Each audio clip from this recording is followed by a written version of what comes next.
Topik kita kali ini terkait dengan hutang obligasi yang diterbitkan pada nilai pari. Jika tingkat bunga pasar dan bunga obligasi adalah sama, maka obligasi disebut dijual pada nilai pari atau sebesar nilai nominalnya. Hal tersebut juga berarti bahwa nilai present value dari obligasi adalah sama dengan nilai nominalnya. Untuk lebih jelasnya, kita bahas contoh soal di slide selanjutnya. Di slide ini dapat kita lihat contoh soal di mana penerbit obligasi atau pihak yang meminjam dana menerbitkan obligasi sebesar $100.000. Tanggal penerbitan obligasi adalah tanggal 1 Januari 2019, jatuh tempo adalah 5 tahun dengan bunga 9% yang dibayarkan setahun sekali. Berarti di sini bunga dibayarkan setiap tanggal 1 Januari. Pada tanggal penerbitan, nilai pasar itu menunjukkan angka 9%. Dari soal ini, kita bisa prediksi bahwa terdapat angka nominal dan angka bunga. Nominal ini yang akan dibayarkan oleh perusahaan ketika jatuh tempo, dan bunga ini harus dibayarkan oleh perusahaan setiap setahun sekali. Di gambar ini juga kita bisa lihat angka 9.000 yang harus dibayarkan perusahaan setiap setahun sekali, yaitu tertanggal setiap tanggal 1 Januari. Angka 9.000 didapatkan dari 9% dikalikan nominalnya, yaitu sebesar 100.000.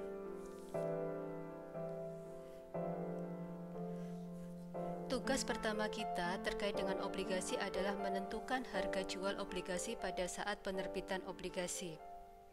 Untuk menghitung itu, kita perlu menghitung present value dari pokoknya atau dari prinsipal dan present value dari bunganya. Jika kita lihat di slide ini, kita bisa menemukan keterangan tabel karena referensi yang kita gunakan itu menggunakan tabel ketika menghitung faktor di sini. Namun saya mewajibkan mahasiswa tidak menggunakan tabel namun menghitung present value sendiri dengan rumus. Terkait ini nanti saya akan jelaskan rumusnya. Jadi sementara kita asumsikan kita sudah menghitung present value dan kita ketemu angka 0,64993 dan angka 3,88965. Dua angka ini merupakan faktor yang kita temukan dari perhitungan rumus yang nanti akan saya jelaskan. Kemudian kembali lagi ke topik perhitungan nilai jual obligasi, di mana kita harus menghitung berapa present value dari prinsipal dan berapa present value dari bunga. Ketika kita menemukan faktor tadi, kita kalikan dengan nilai nominalnya, sehingga kita menemukan present value dari prinsipal. Kemudian, ketika kita ingin menghitung present value dari interest, maka faktor ini tadi kita kalikan dengan 9.000. Dari mana 9.000? Pasti dari 100.000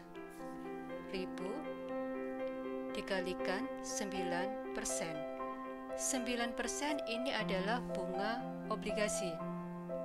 Jadi kebetulan saja ceritanya di sini bunga obligasi sama tingkat bunga pasar adalah sama 9%. Ketika kita nanti menemukan soal di mana tingkat bunga pasar dan bunga obligasi adalah berbeda, biasanya mahasiswa bingung menentukan mana bunga yang dilibatkan untuk menemukan angka 9.000 di sini. Jadi saya ingatkan lagi bahwa yang dikalikan dengan 100.000 di sini adalah bunga obligasi.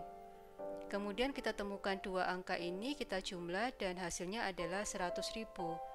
Jadi jika obligasi dijual pada nilai pari atau bunga obligasi sama dengan bunga pasar sesuai dengan soal yaitu 9%, maka present value nilainya akan sama dengan nilai nominalnya yaitu 100.000. Jadi kesimpulan yang kita dapatkan di sini adalah tugas pertama kita adalah menentukan nilai jual atau harga jual obligasi pada tanggal penerbitan obligasi. Sekarang mari kita bahas cara menghitung present value dengan rumus.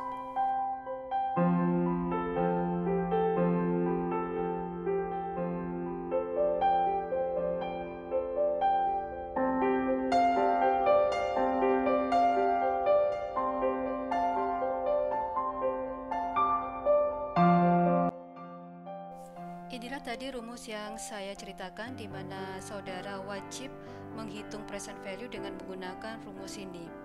Jadi ketika nanti ada tugas atau ujian terkait dengan perhitungan harga jual obligasi, maka mahasiswa wajib menyertakan perhitungan secara rinci, secara detail terkait ini. Dengan kata lain, saudara nanti diminta untuk menyertakan perhitungan faktor ini perhitungan present value ini. Oke, sekarang kita masuk ke rumus. Ketika kita melihat di sini, I ini adalah bunga. Nah, yang dipakai dalam perhitungan ini, I ini adalah I-nya market atau bunga pasar. Kemudian kita menemukan faktornya di sini. Jadi nanti ketika kita menghitung rumus seperti ini, nanti kita akan menemukan angka faktor yang sama dengan slide sebelumnya, yaitu 0,64993. Silakan dicoba sendiri sebagai latihan. Kemudian, ketika kita menghitung faktor untuk interest di sini, kita nanti pasti akan menemukan angka 3,88965 sesuai dengan slide sebelumnya. Jadi inilah cara kita menghitung faktor. Jadi tidak perlu kita melihat tabel. Oke. Selanjutnya kita menghitung present value dari principal sama dengan slide sebelumnya, ya kita kalikan dengan face value untuk faktornya. Kemudian faktor di sini kita kalikan dengan ini, yang tadi saya sebutkan bahwa bunga yang dikalikan dengan face value adalah bunganya obligasi. Nah, rumus ini dipakai ketika bunga dibayarkan setahun sekali. Bagaimana jika bunga dibayarkan setahun 2 kali? Maka tinggal ini aja, N-nya dikalikan 2, I-nya dibagi 2. Ini juga kalikan 2, I-nya dibagi 2. Ini juga setiap I dibagi 2. Jadi seperti ini.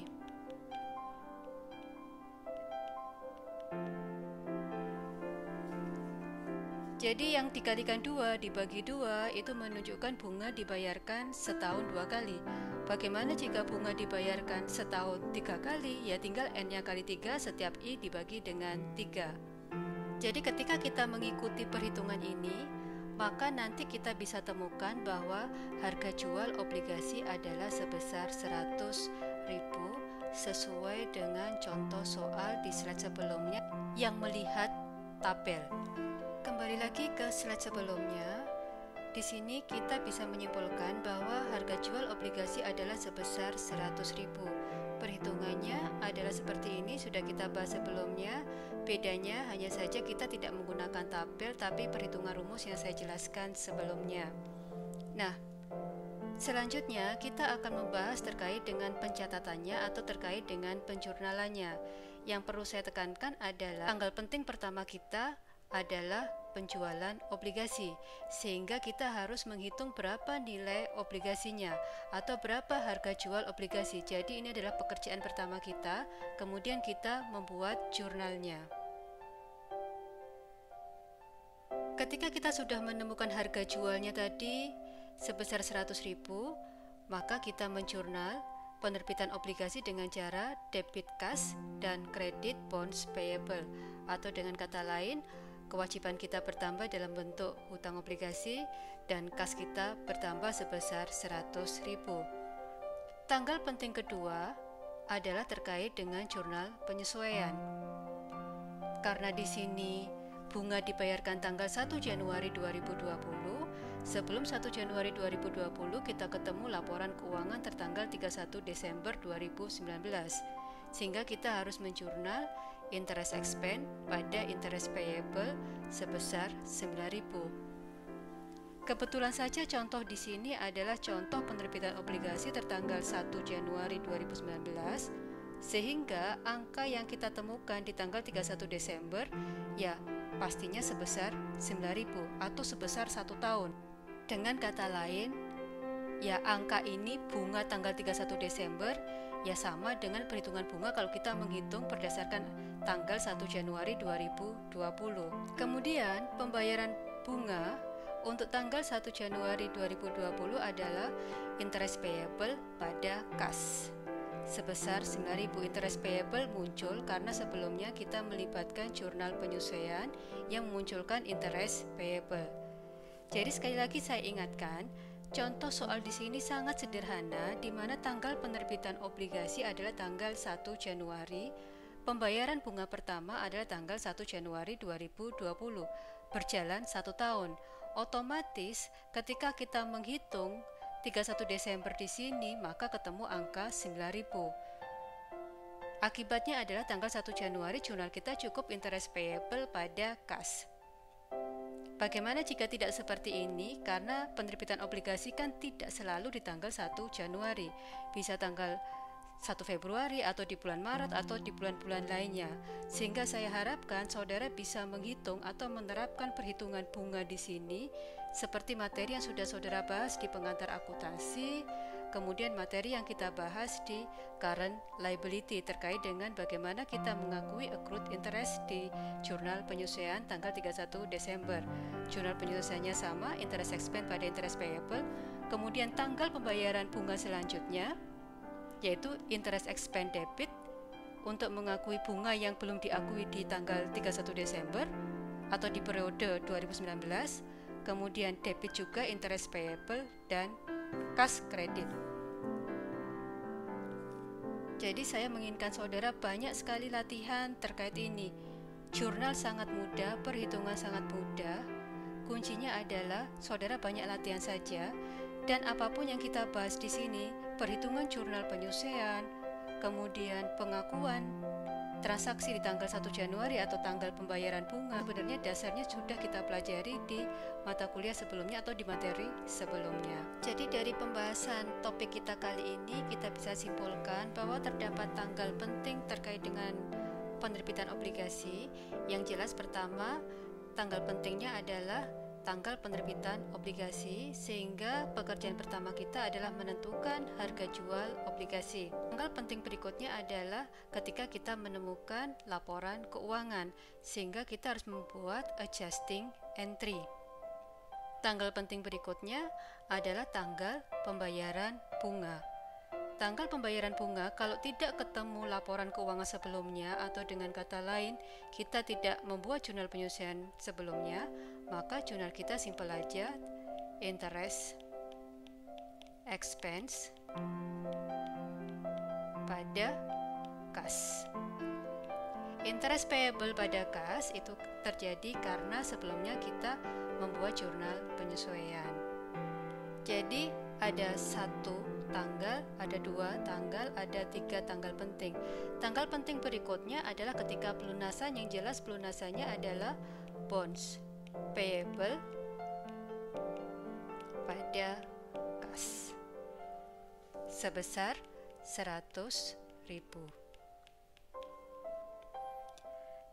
Jadi materi kita terkait dengan bond atau obligasi yang diterbitkan sesuai dengan nilai pari sudah selesai. Selanjutnya kita akan membahas penerbitan obligasi yang diterbitkan pada nilai diskon.